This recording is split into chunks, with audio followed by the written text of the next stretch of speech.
Crazy హో Gaya guys, crazy హో Gaya guys.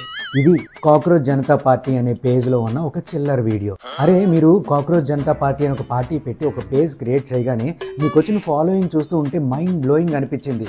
అరే ఒక కొత్త తరం వస్తుంది, కొత్త రక్తం వస్తుంది, కొత్త ఆలోచన వస్తుంది, కొత్త పాలన వస్తుంది అని చెప్పి కొంతమంది అయినా సరే మీ వైపు ఆశగా చూడడం మొదలయ్యింది. కానీ ఇంతలోనే ఏంట్రా పిచ్చి పిచ్చి వీడియోలు, క్రేజీ గైస్. అంటే ఒక అమ్మాయి ఏమో ఇలాగ సెల్ఫీ ఒకటి పెట్టుకొని which party do you like అని చెప్పేసి ఒక క్యాప్షన్ ఏదో ఉంటుంది, అదొక వీడియో. దేనికోసం అదంతా?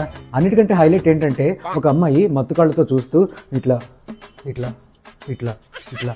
అరే ఏంటి అందరూ ఏం చూపిద్దాం అనుకుంటున్నారు మీరు? అరే అదొక పొలిటికల్ పార్టీ పేజ్ అనుకుంటున్నారా, లేకపోతే ఒక పార్న్ పేజ్ అనుకుంటున్నారా? ఇప్పటికే జంజిల్ అంటే ఒక దురభిప్రాయం ఉంది. అలాంటప్పుడు మీరు ఇలాంటి వీడియోలన్నీ తీసుకెళ్లి ఒక పొలిటికల్ పార్టీ పేజ్ లో పెడుతూ ఉంటే మీ మీద ఇంకా ఎంత చిల్లర భావం వస్తుందో ఒకసారైనా ఆలోచించారా? మీ టార్గెట్ ఏంటి, మీ విజన్ ఏంటి, మీరు ఫ్యూచర్ లో ఏం చేయాలనుకుంటున్నారు అని ఇలాంటి వీడియోస్ అన్ని మీరు పెట్టండి. అంతేకాని ఇట్లా ఇట్లా ఇట్లా ఏంటది అసలు మీరు ఏం చేయాలనుకుంటున్నారు ఆ పేజ్ లో నాకు అర్థం కాలేదు. ఇప్పుడు ఏంటి జంజిల్ అందరూ ఓట్లేసేస్తే గెలిచేస్తారా?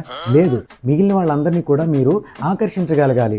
ఇట్లా అంట ముందు మీ పేజ్లో నుంచి ఆ చిల్లర వీడియోలన్నీ తీసేయండి. మీ పార్టీ ఒక చిల్లర పార్టీ అని జనాలు అనుకోకుండా చూసుకోండి ముందు.